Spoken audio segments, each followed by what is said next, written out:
Listo. Igual me indica, ¿no? Si pueden ver diapositivas, si pueden ver la pantalla completa y si se mueven.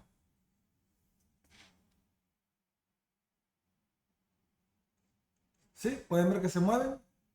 Ahorita no, doctor. Ahorita Ahorita no. no, doctor. Ok, ajá, ok, sí. Listo. Bueno, por eso es que me gusta confirmar. Creo que me faltó poner acá compartir pantalla. Ah, exacto, sí. Me gusta confirmar porque a veces uno se le queda algo que no activa. Ahora sí, ¿verdad? Sí, sí.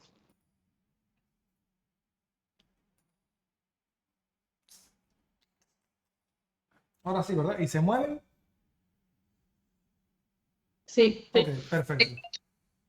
Bueno, muy buenas tardes a todos. Hoy vamos a hablar sobre una enfermedad muy importante en lo que es neurología, que son las enfermedades desmielinizantes. Las enfermedades desmielinizantes abarcan un grupo de enfermedades bastante amplios, ¿no? Pero la enfermedad punta de lanza en este tema es la esclerosis múltiple. Y por eso vamos a empezar con esclerosis múltiple. Entonces, por definición, la esclerosis múltiple es una enfermedad caracterizada por la desmielinización, ¿no? ¿Qué significa desmielinización? Bueno, como ustedes recordarán, pues el nervio tiene unos nodos, por decirlo así, ¿no? Unos nodos, un recubrimiento de mielina, más fácil, ¿no? Un recubrimiento de mielina, ¿sí? Que obviamente puede formar parte de la estructura histológica del nervio.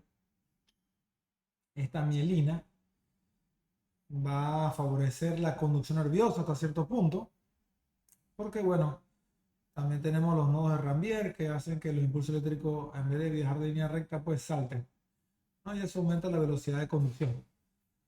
El problema con la desmielinización es que el recubrimiento de mielina del nervio se daña, se pela, ¿no? El nervio está aquí adentro, por decirlo así, ¿no? La mielina es la que está afuera recubriendo y ese recubrimiento se pela, entonces la conducción nerviosa se da entonces de forma alterada, ¿no? O sea, hay una barrera, un obstáculo para que pase el impulso nervioso adecuadamente y eso ocasiona, por decirlo así, análogamente a lo que sería un cable pelado, un cable dañado, corrientazos, chispazos, ¿no? Entonces la persona va a tener alteraciones de la conducción nerviosa y también a nivel sensitivo va a tener, por ejemplo, pues en su extremidad, esto es una mano, pues por decirlo así, pues va a tener entonces lo que serían corrientazos, calambrazos, adormecimientos y obviamente pues estas alteraciones se van a manifestar como alteraciones disestésicas, alteraciones sensitivas. Incluso pues pueden llegar a ser a cursar incluso con algunas alteraciones pues motoras y en todo caso pues afecta una vía grande como la vía córtico-espinal. Entonces esa desmilinización usualmente ocurre por un ataque del sistema inmune hacia la mielina. Como toda estructura del cuerpo, pues la mielina tiene unos receptores, por decirlo así, ¿no? Aquí unos receptores, y esos receptores, pues, las células fagocíticas de nuestro cuerpo, ¿no? Las células inmunes, pues, tienen esos receptores que van a detectar, obviamente, pues, ustedes saben, ¿no? Que por ejemplo, un virus tiene sus receptores.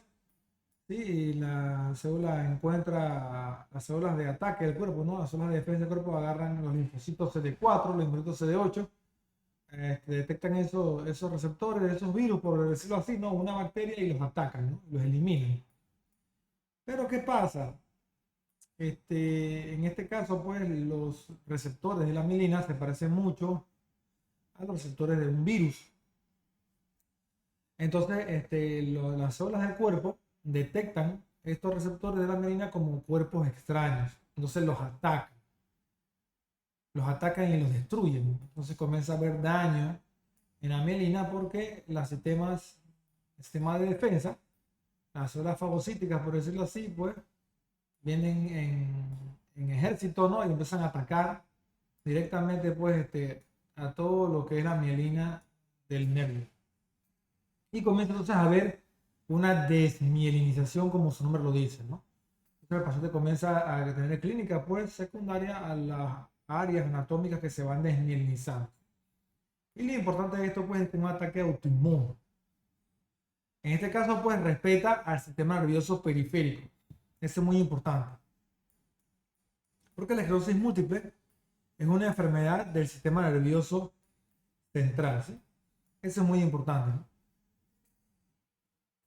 Es la segunda causa de discapacidad de adultos jóvenes. Eso también es importante porque usualmente, pues, el grupo etario, usualmente, pues, en promedio, 35 años. Sí, más o menos, por ahí están unas diapositivas. Y usualmente, pues, sexo femenino, que es el sexo que más se va a ver afectado, pues, en esta enfermedad, ¿sí? Entonces, obviamente, pues, ocurre una sustancia blanca, como se encuentra la mielina principalmente, y va a causar como una inflamación crónica. Una inflamación crónica que se va a manifestar en los estudios de imágenes como placas de desmielinización, ¿no? Y obviamente, pues, hay una etapa que es aguda, que es donde refuerza con el medio de contraste, con el gadolíneo. Y otra etapa, que es la etapa crónica, que es donde se observan, pues, los famosos agujeros negros, ¿no?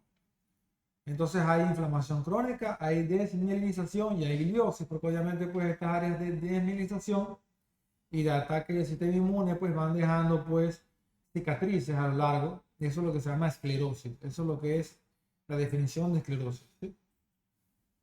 Entonces, epidemiológicamente, pues, hay una característica especial de esta enfermedad, que usualmente su frecuencia aumenta hacia las latitudes, o sea, hacia hemisferios principalmente norte o hemisferio sur, todo lo que son las áreas del trópico, ¿sí? Por decirlo así, pues, estas áreas cercanas al trópico, pues, tienen menos incidencia. En cambio, las latitudes norte y sur, pues, donde usualmente predomina más gente de color blanco, gente caucásica, ¿no?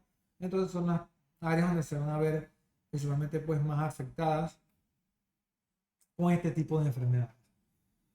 Es más común en las mujeres, es muy importante porque a veces las mujeres, pues, si llega a tu consulta una mujer joven, con síntomas a veces un poco atípicos, con alteraciones motoras, sensitivas, alteraciones, pues, que recuerdan, pues, una lesión a nivel del sistema nervioso central, hay que tomar en cuenta de que puede estar cruzando con una esclerosis múltiple. Aquí está el promedio de edad de los 35 años, y es más frecuente, por supuesto, en las personas de raza blanca, o sea, gente caucásica. Otros factores de riesgo para padecer esta enfermedad son las condiciones climáticas y solares bajas, ¿no? Que usualmente son más comunes, obviamente, en estas latitudes norte y sur. Infecciones virales. ¿Por qué? Porque si el paciente tiene una historia de un ataque viral, el virus, pues, va a dejar, por decirlo así, pues, una memoria en el sistema inmune. Y entonces, como el receptor de la mielina se parece mucho al receptor del virus que atacó en su momento, entonces ahí es donde la célula de defensa del cuerpo va a tomar como cuerpo extraño los receptores de mielina, pues, y la mielina obviamente es la que va a sufrir las consecuencias de la destrucción. Condiciones de vida, usualmente, pues, también asociadas con sedentarismo, dieta y algunos oligoelementos, pues, que pueden, a veces faltar en estas latitudes, principalmente, pues, déficit de vitamina D, ¿no? Por las bajas condiciones solares. Tabaquismo también es muy importante, porque obviamente, pues, como todo, el tabaco, pues, afecta a gran parte del cuerpo, ¿no? Y también infecciones por virus de Epstein-Barr, en este caso, pues, van relacionadas con lo que son infecciones virales, ¿no? Porque el virus de Epstein-Barr puede dejar una memoria en el sistema inmune que puede entonces parecerse también al receptor de mielina del nervio, y entonces obviamente nuestro sistema inmune va a detectar eso como un cuerpo extraño y lo va a atacar. Entonces, fisiopatológicamente, pues es una enfermedad autoinmune, eso es muy importante, mediada por linfocitos T reactivos, que son reactivos, ¿no?, a la proteína básica de la mielina. En las placas de desmielinización aguda hay infiltrados de linfocitos T, CD4, ¿no?, como en todo lo agudo, y en las placas crónicas van a haber linfocitos CD8, ¿no?, que son linfocitos de la parte crónica, ¿no?, del ataque crónico, ¿no?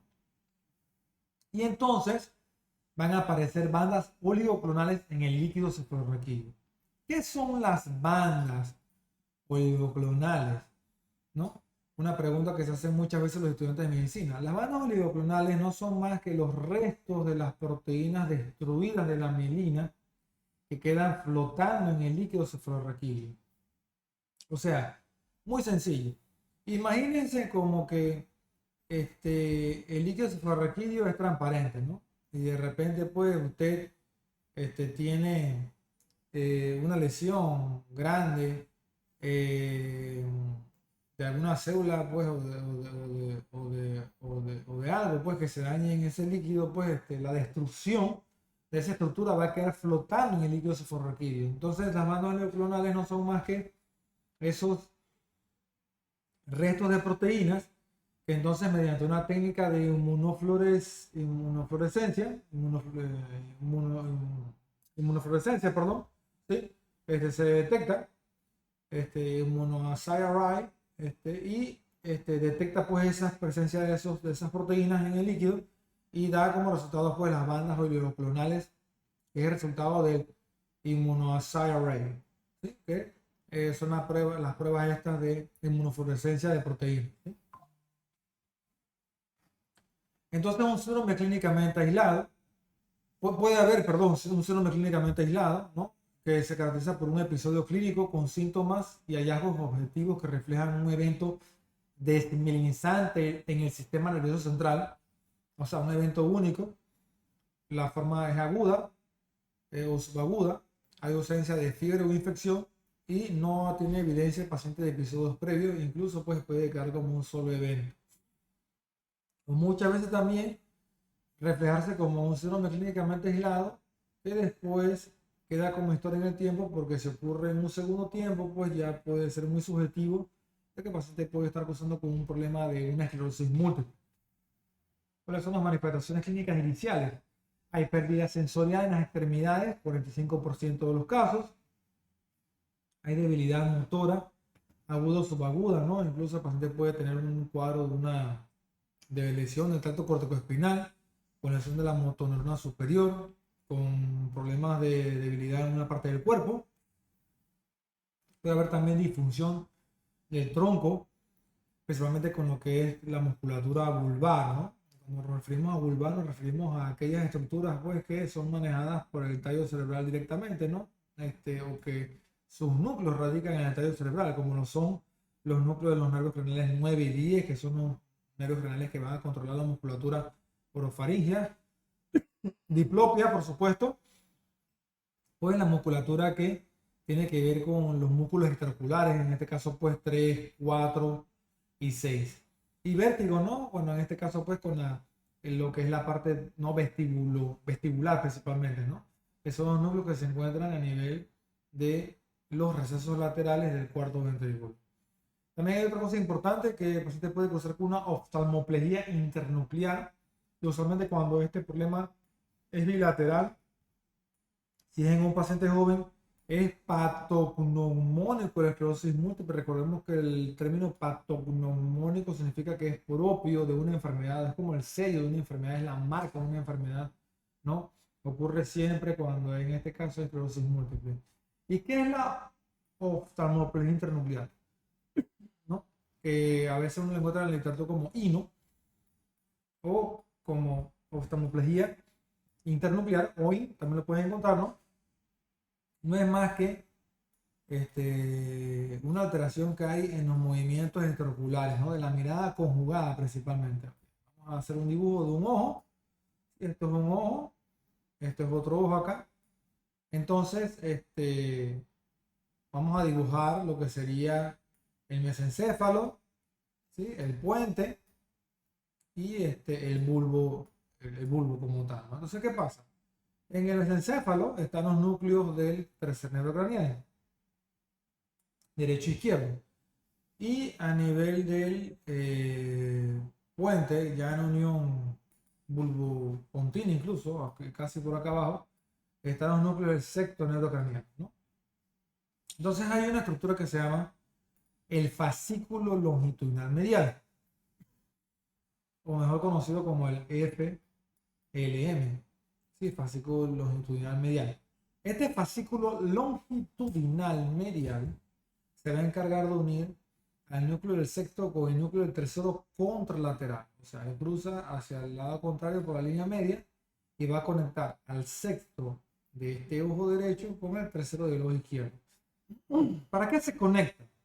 Específicamente para que pueda entonces realizarse la mirada conjugada. Si el paciente necesita mirar hacia un lateral, o sea, va a hacer esto, ¿no? Perdón, va a hacer esto, va a mirar hacia un lado, ¿no? Va a mirar hacia un lado. Vamos a borrarlo un poquito. Epa, se me fue la imagen donde se borra. Perdón. ¿Sí? Vamos a borrarlo un poquito para que se entienda bien lo que quiero decir. Vamos a borrar aquí. Exacto. Vamos a borrar aquí. Si usted quiere mirar hacia un lateral, usted quiere mirar hacia el lado izquierdo en este caso. Usted, al menos que sea un camaleón, usted va a mirar, los dos ojos van a mirar hacia el mismo lado. La respuesta normal es esta, ¿no? Pero ¿qué pasa entonces con la oftalmoplegia internuclear?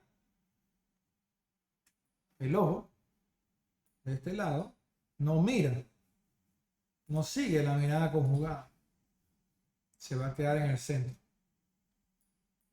Entonces ahí es donde ocurre la oftalmoplegia internuclear. El ojo de este lado, en este caso pues vamos a suponer que esto es izquierdo, vamos a suponer que esto es derecho, un ejemplo solamente, ¿no?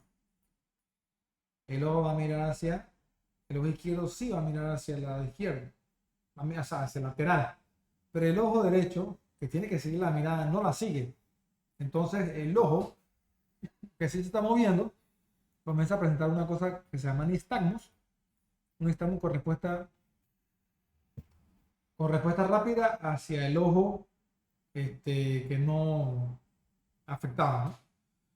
Este nistagmus es como análogo a decir, o por decirlo así, ¿no? Por decirlo así, como que ven, el ojo trata de que el ojo contralateral no venga con él, como que lo llama para que vaya con él, pero no lo logra. Ese paciente queda con un nistagmus de respuesta rápida hacia el ojo afectado y el ojo contralateral no se mueve.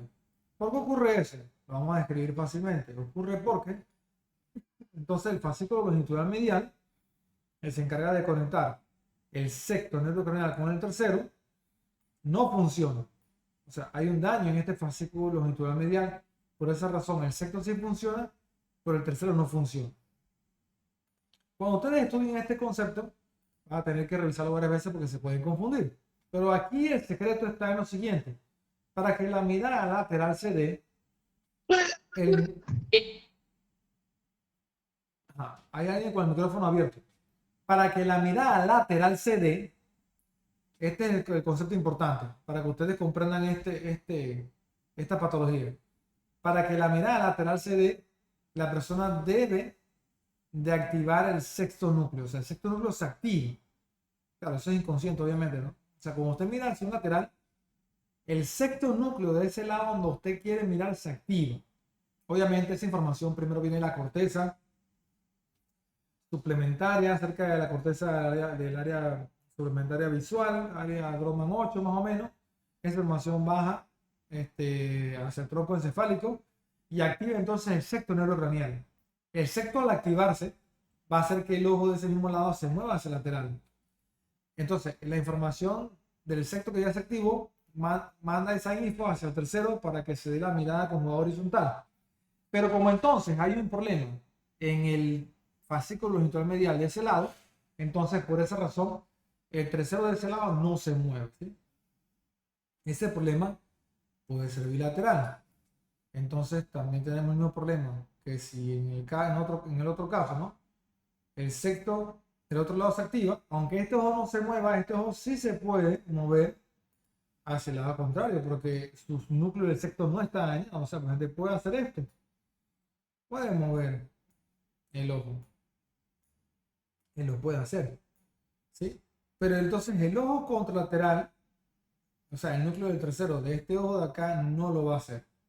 Entonces el paciente va a hacer el nistagmus de este lado y de este lado pues va a quedar la respuesta, no va a haber respuesta pues del ojo y va a tener entonces una oftalmoplegia internuclear bilateral. ¿Por qué? Porque pueden mirar con los dos ojos hacia los laterales, pero la mirada conjugada no se da, porque hay lesión del fascículo longitudinal medial, que es este tracto azul que acabo de dibujar aquí. ¿Ok? Ese fascículo longitudinal medial se encuentra en la profundidad de la sustancia de la formación reticular. ¿Sí? La formación reticular no es más que todo lo que es el tegmento del mesencéfalo, puente y bulbo, y es una estructura anatómica que se encarga de conectar todos los núcleos de los nervios craneales y todas estas estructuras que hay aquí para que se puedan dar todos los reflejos, ¿no? Es como una red de interconexión. Porque nosotros no funcionamos aisladamente.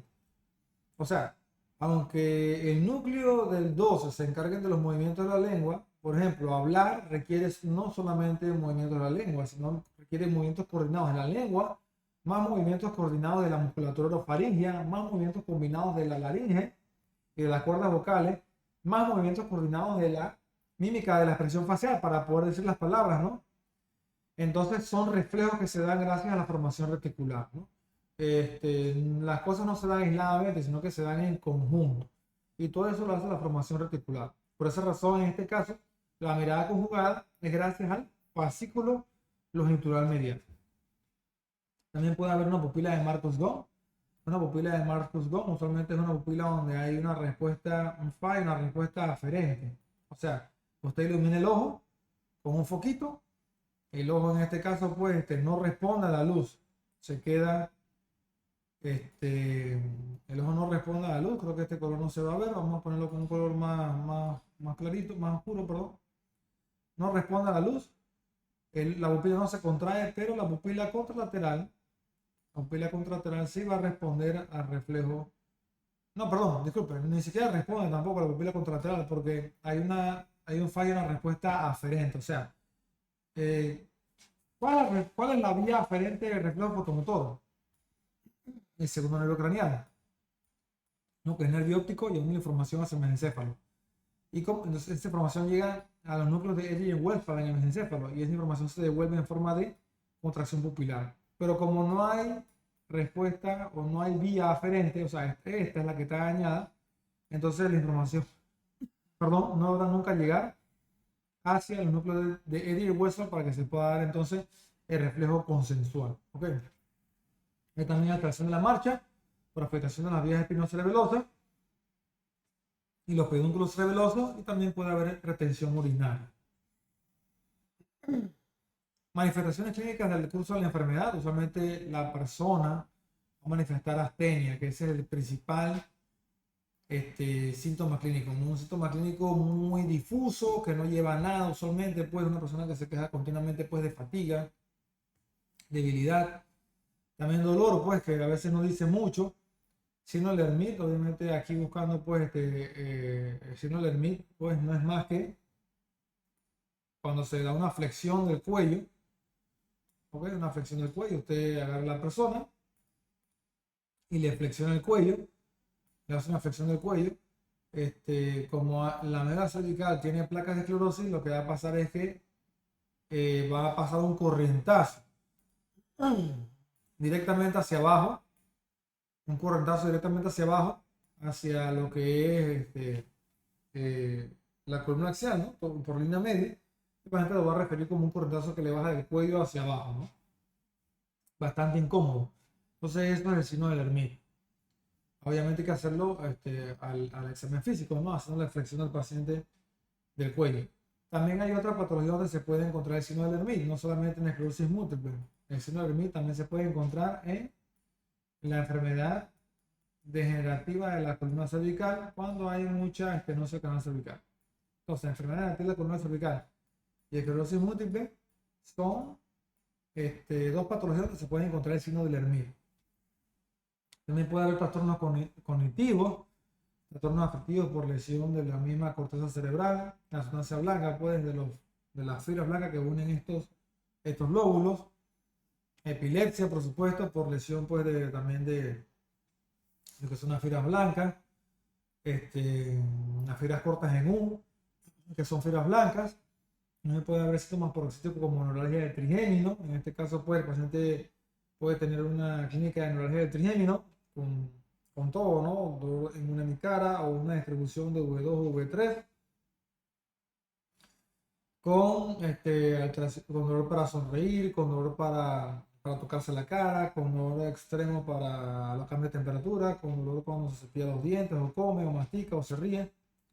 Obviamente, pues en el trasfondo clínico de una esclerosis múltiple. También puede haber prurito, que también son alteraciones disestésicas en la piel, ¿no? Importante porque a veces algunos pacientes te dicen como que les pica la piel, a veces uno no sabe por qué y son alteraciones disestésicas, neuropáticas, ¿no? También hay ataxia, que son, bueno, alteración por la marcha, ¿no? Por la parte de las alteraciones vestibulares y la parte de los pedúnculos cerebelosos, y también parestesia, ¿no? Por la parte de la alteración de las vías espinotalámicas. Puede haber también neuritis óptica retrovulvar. Y también hay otra cosa que se llama el fenómeno de Utov, que bueno, en este caso pues la neuritis óptica retrovulvar puede empeorar con el fenómeno de Utov, o más que todo, por decirlo así, empeora con el calor, porque en este caso pues el calor es el que empeora la clínica de la esclerosis múltiple. Incluso la literatura menciona que no se debe de replicar esto, o sea, no debe de someter al paciente al calor para poder desencadenar pues una crisis de esclerosis múltiple, no se debe hacer.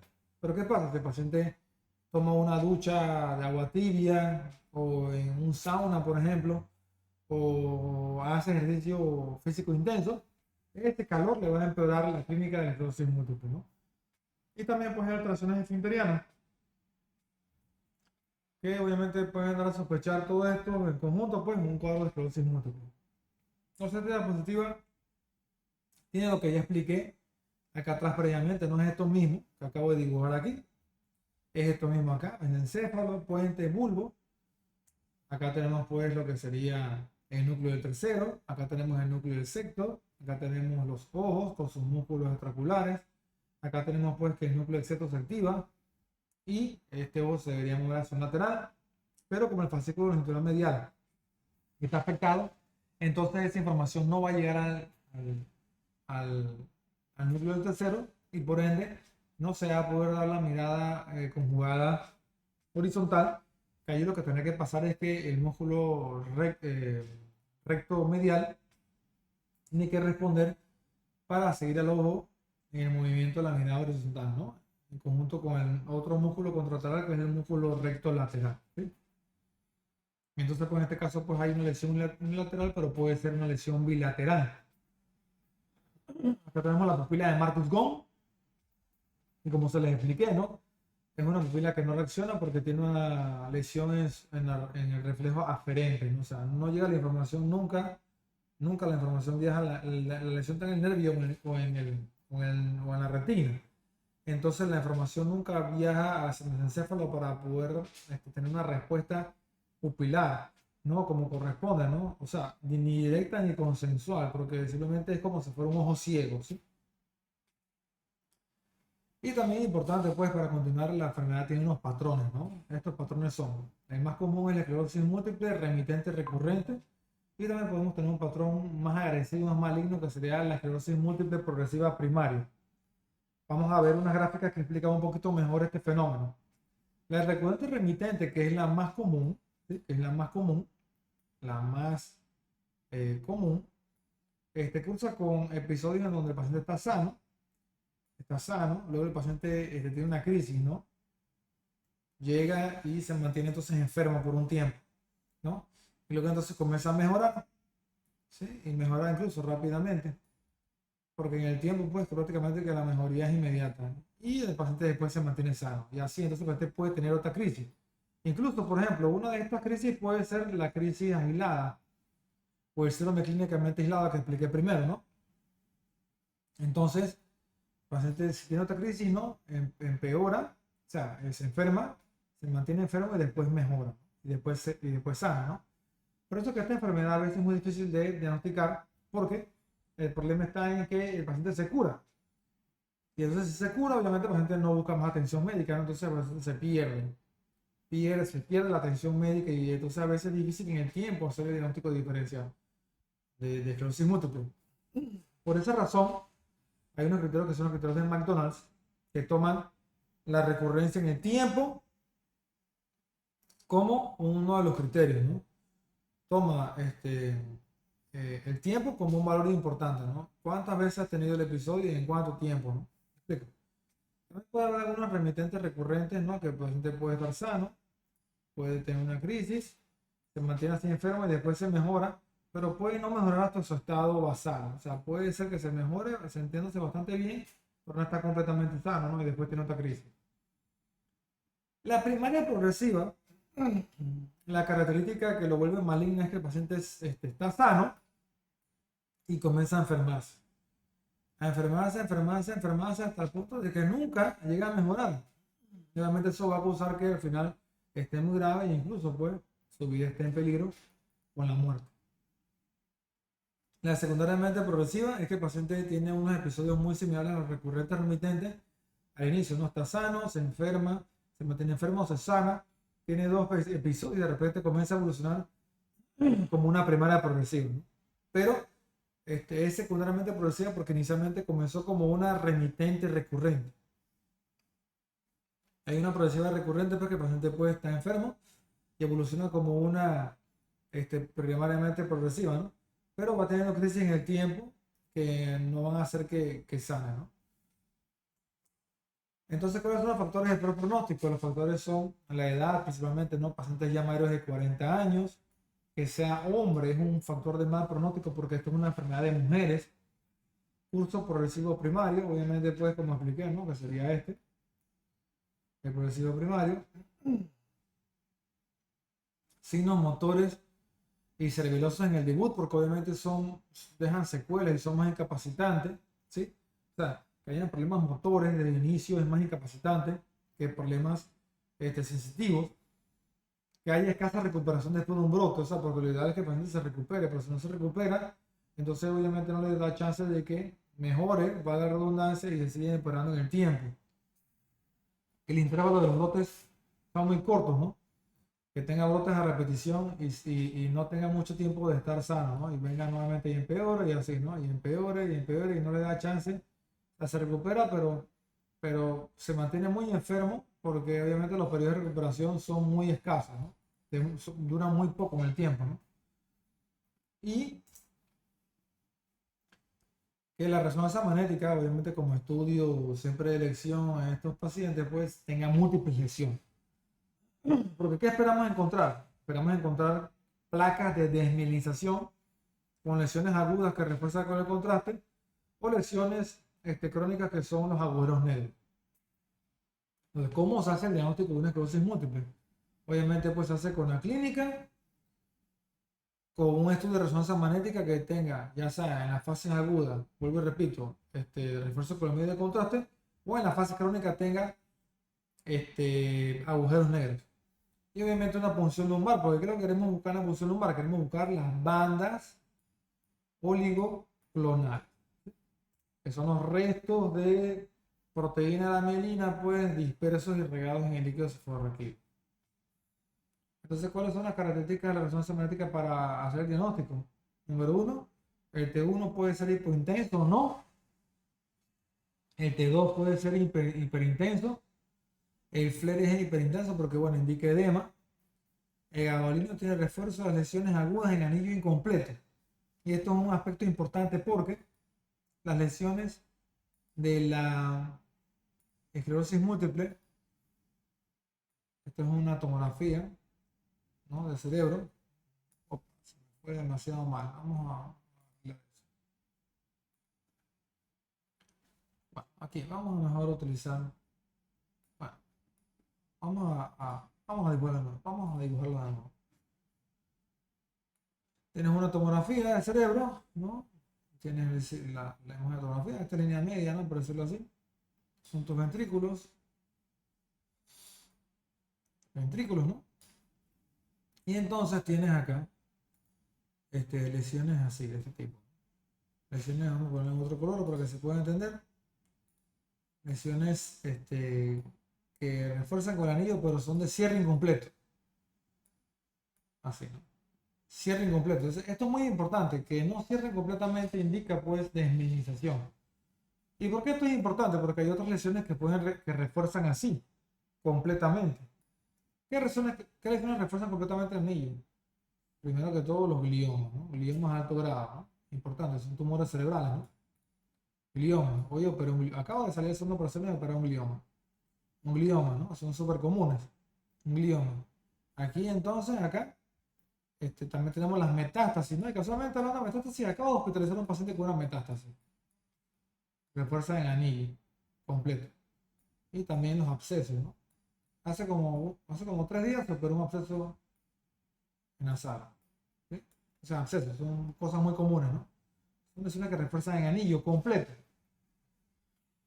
Pero en este caso, pues, eh, las lesiones por esclerosis múltiple tienen el refuerzo incompleto, ¿no? Eso es lo que las caracteriza, ¿no?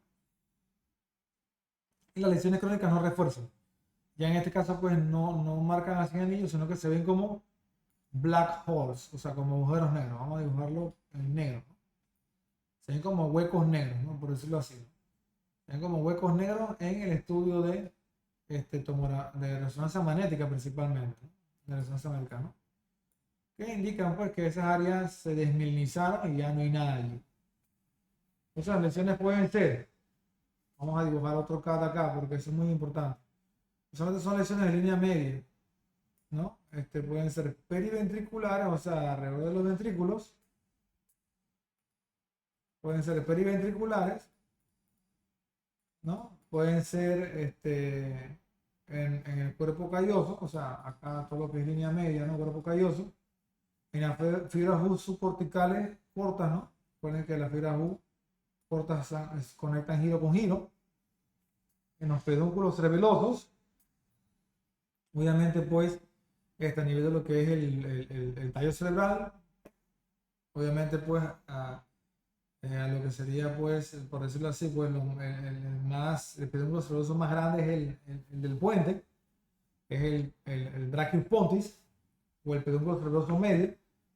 El tallo cerebral, por supuesto, porque eso también es una estructura de línea media, y la médula cervical, que obviamente, pues, también, como parte de los estudios para estos pacientes, pues, involucra realizar no solamente una resonancia magnética del cerebro, sino que también te ves obligado a realizar una resonancia magnética de casi del eje, principalmente de la médula, ¿no? Porque tienes que ver cervical y torácica, ¿no? Pero principalmente cervical, ¿no? Porque las lesiones de desmielinización pueden descender por la médula espinal, ¿no? Obviamente siguiendo las fibras blancas, ¿sí?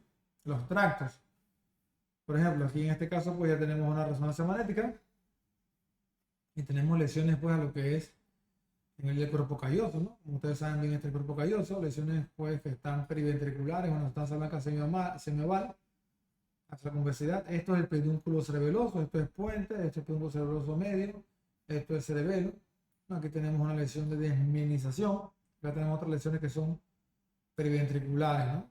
Periventriculares, otras que están en las que son las fibras cortas en uno. Y aquí, por ejemplo, tiene una lesión que va así, en este sentido, ¿no? Entonces, todas esas lesiones pues afectan las fibras blancas.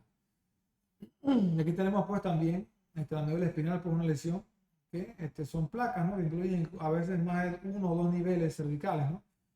Obviamente, pues este paciente va a cruzar con datos de una mielitis, ¿no? Acá, por ejemplo, tienes una lesión que refuerza con el gadolíneo de forma incompleta, ¿no? Por ejemplo, aquí tienes el anillo y aquí, ahí queda abierto, ¿no? Ahí no cierra. Entonces eso indica, pues, acá, por ejemplo, también, más o menos, ¿no? Ahí no cierra, ¿no? Ahí se ve cómo no cierra en este punto, ¿no? Y bueno, pues acá, pues, un área hiperintensa, ¿no? Que indica, pues, área de desmielinización a ese nivel, ¿no? Entonces, bueno, aquí tenemos una tomografía porque también se pueden observar múltiples lesiones, ¿no? En lo que es la sustancia blanca, ¿no? De diferentes calibres, diferentes diámetros, pero con la característica, ¿no? De esta de que viene como queda abierto el anillo, ¿no? Vamos a ver aquí otro anillo, ¿no? Que se ve, que por ejemplo queda abierto, ¿no? Parecen herraduras, ¿no? No cierran, ¿no? Entonces eso es característico de la esclerosis múltiple. Aquí pues lesiones más hacia el cuerpo calloso, por encima del cuerpo calloso, ¿no? Y periventriculares, ¿no? Porque aquí tenemos una lesión periventricular, lesiones periventriculares, ¿no? De desmielinización, ¿no? Aquí tenemos una de las fibras cortas en U, ¿sí? Y bueno, pues acá tenemos también lesiones a nivel de lo que sería el cuerpo calloso, porque esto es un corte muy por encima de lo que es, o bueno, casi por encima, ¿no? Periventricular y cuerpo calloso, ¿no? Acá también tenemos una lesión muy cercana al cuerpo calloso, ven cómo se ven estas áreas acá, que son los dedos de Dawson, ¿no? En estas lesiones todas periventriculares, ¿no? Acá están los dedos de Dawson, ¿no? Dedos de Dawson que se ven pues en lo que es todo lo que es cuerpo calloso, y aquí sería pues en un T1 con abolíneo, ya no hay refuerzo. Entonces puedes ver los famosos black holes, ya son lesiones crónicas, ¿no?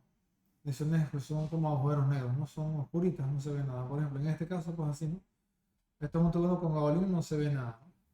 Sí, están en negrito. Y acá pues otras lesiones que sí son con el gadolinio, este, y sí refuerzan, como estas refuerzan en anillo, anillo incompleto y así, ¿no?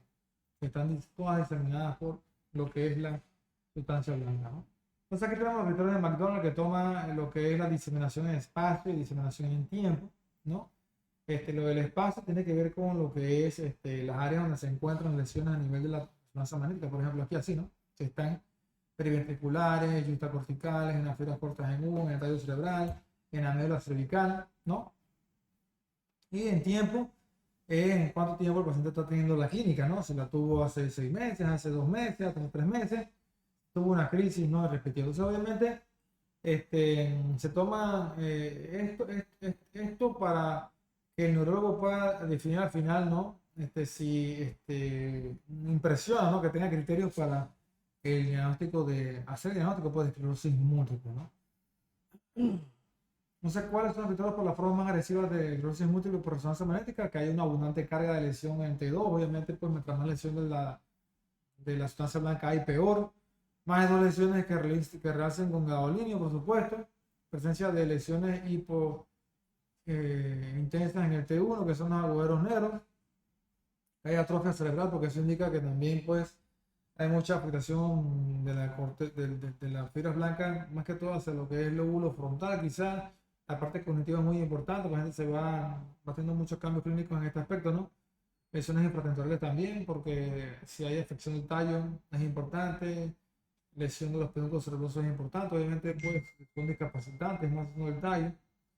Y en el seguimiento pues del paciente pues que hayan nuevas lesiones en el T2, o sea, en la ponderación T2, la resonancia magnética indica pues que este paciente está teniendo nuevas crisis de desmielinización que obviamente lo van a llevar a tener muchas más secuelas clínicas, ¿no? Entonces, esto lo que es las bandas oligoclonales, ¿no? Con la técnica de inmunofluorescencia de proteínas, se obtiene pues un espectro de color violeta aquí en esta inmunofluorescencia, que indica pues las bandas oligoclonales en el espectro de la inmunoglobulina G, ¿no? La inmunoglobulina G está elevada en el sistema nervioso central, pues obviamente cuando hay estas lesiones, y se realiza la electroforesis, ¿no? De proteínas, como les dije, ¿no? Pueden concentrarse múltiples bandas en la región de la inmunoglobulina G, lo que se conoce como bandas oligoclonales, ¿no? También para completar el diagnóstico de estos pacientes se puede realizar potenciales evocadas, donde vamos a tener una conducción lenta o normal en las vías visuales, auditivas, motoras y somatosensoriales, ¿no? Obviamente pues se usa también como estudio complementario, ¿no? Y obviamente el tratamiento de esta enfermedad pues las metas son lograr mantener lo más posible las funciones cognitivas del paciente, disminuir la cantidad de brotes en el tiempo, disminuir la progresión y aumentar la calidad de vida, ¿no? O sea, el tratamiento del brote hay que hospitalizar al paciente si lo requiere. Obviamente la manifestación de estos síntomas a veces es muy incapacitante, por lo cual el paciente requiere ser hospitalizado y va a requerir entonces dosis altas de corticoides en shot, ¿no? De 3 a 5 días, y la dosis sería así: 1 gramo de metilprednisolona en infusión intravenosa por día, por 3 a 5 días según la severidad, ¿no? Entonces, obviamente, hay que hospitalizarlo para darle vigilancia, seguimiento, darle estos shots de corticoides que mejore, ¿no? La crisis que tuvo. Incluso, en caso de brotes muy severos, pues se puede recurrir a prescribir plasmaféresis o inmunoglobulinas, ¿no? Estos son los tratamientos pues, más recomendados en estos casos, pues, en enfermedades autoinmunes. Hay también unos fármacos que son modificadores de la enfermedad. Están los de primera línea, que son los interferones beta 1B. Pueden dar reacciones cutáneas, síntomas pseudogripales. Está el interferón beta 1AC, interferón beta 1A, interferón beta 1ANF y el acetato de glatiramina, ¿no? También de segunda línea está la metoxantrona, el natalizumab. El natalizumab impide el paso de linfocitos y monocitos al sistema nervioso central. También está el alemtuzumab, ocrelizumab, ¿no? Que son uno de los más conocidos, ¿no? Entonces, bueno, pues al final, pues lo que uno quiere es lograr, pues, los objetivos que se mencionaron previamente, ¿no?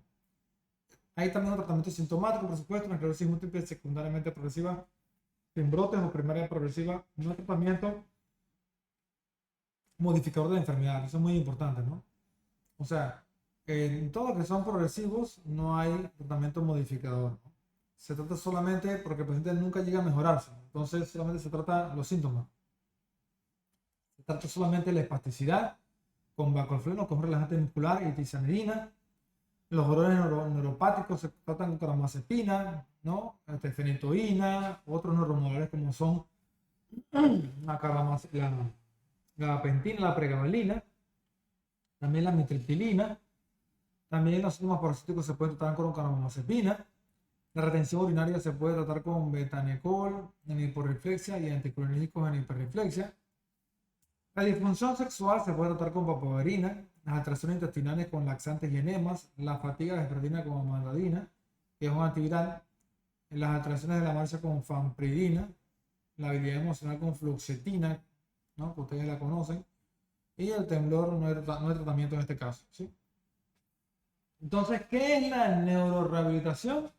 Pues según la OMS es el proceso activo mediante el cual las personas discapacitadas a causa de lesión o enfermedad logran una recuperación completa, o si esto no es posible, pues pueden llegar a aprovechar su óptimo potencial físico, mental y social al integrarse en el ambiente más apropiado, ¿no? Entonces, bueno, obviamente mucha terapia física en esta patología, pues para lograr pues mejorar la calidad de vida.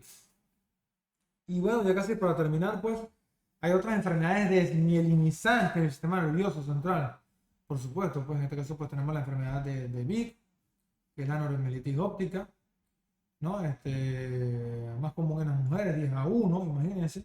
Hay una mielitis transversa, o sea, una lesión de la médula espinal cervical, con datos de mielopatía, con uritis óptica bilateral.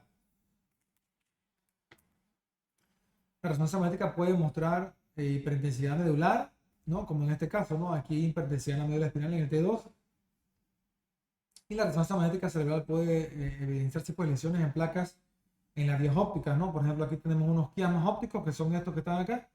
Aquí se ven mejor. El quiasma óptico en este corte sagital, y este es un corte coronal, pues hiperintenso, ¿no?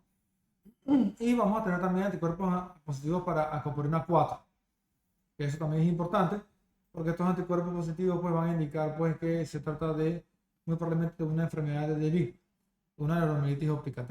Hay un concepto aquí importante que se llama, porque cuando ustedes roten pues y estén viendo sus rotaciones de neurología, van a escuchar que los neurólogos hablan mucho de enfermedades del espectro de la NMO. O sea, vuelvo y repito, enfermedades del espectro de la NMO. Y el NMO significa neuromielitis óptica, ¿no? NMO. Entonces, se trata de estas enfermedades, ¿no? Que cursan con mielitis, pero que hay que buscar la causa, ¿no? Porque no todas las mielitis son esclerosis múltiple, sino que puede ser una enfermedad de Vick, puede ser una mielitis por infección viral, puede ser una mielitis por un síndrome paraneoplásico, ¿sí? O sea, pueden ser varias cosas que den mielitis, entonces por eso es que ellos hablan de enfermedad con el espectro de la NMO, ¿sí? Entonces, eso es para que lo tengan en cuenta cuando estén en sus rotaciones, ¿no? Y escuchen hablar de ese término. Entonces, también hay otras enfermedades desmielizantes que son, por ejemplo, la enfermedad de Valo, que es una enfermedad desmielizante monofásica de mal pronóstico, ¿no? Ocurre incluso, son lesiones, bueno, no tengo las imágenes, pero son lesiones en la resonancia magnética que son grandes áreas de desmielinización que incluso puede, como refuerzan con el contraste, pueden asemejar incluso tumores o metástasis. Entonces, obviamente, uno como neurocirujano a veces termina operando estas enfermedades porque uno piensa que es una metástasis, ¿no? Y al final la patología reporta que el paciente tiene infiltrado, leucocitario, con inflamación crónica, no sé qué, y entonces uno no entiende por qué, si lo que uno operó fue una metástasis, lo que debe haber salido una patología era, sea de pulmón, o sea de mama, o un sea gastrointestinal, ¿no? Pero lo que te encuentras después con un patrón característico de un problema como inflamatorio, ¿no? También está la enfermedad de Marchesano-Bigmani, que es una enfermedad desmielizante, pero que está relacionada con una generación primaria de cuerpo calloso, principalmente con adultos consumidores de vino y desnutridos, ¿no? También está la mielinitis pontina, que esa todos la conocen ustedes, ¿no? Por una corrección rápida precisamente de la hiponatremia. También puede ocurrir con hipernatremia.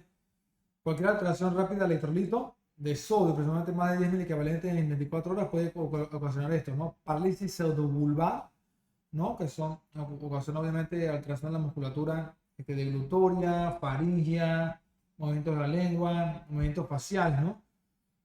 Tetraparesia flácida, ¿no? En miembros de las cuatro extremidades. Y si se conserva pues el parpadeo y los movimientos oculares, ¿no? Esto puede llegar a ser mortal. Eso puede llegar a ser mortal.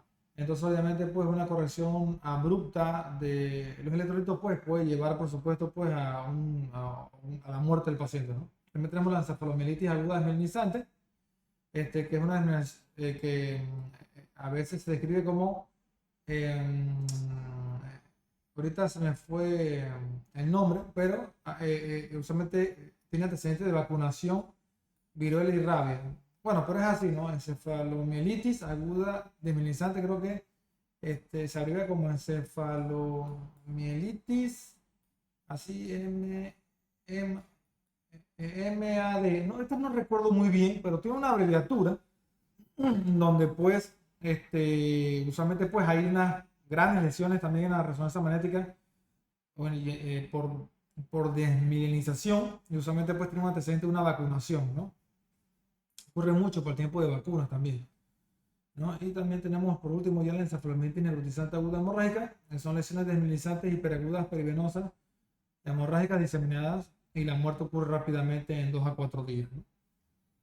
Entonces, bueno chicos, eso sería todo pues con respecto a lo que es enfermedades desmielinizantes. Muchas gracias.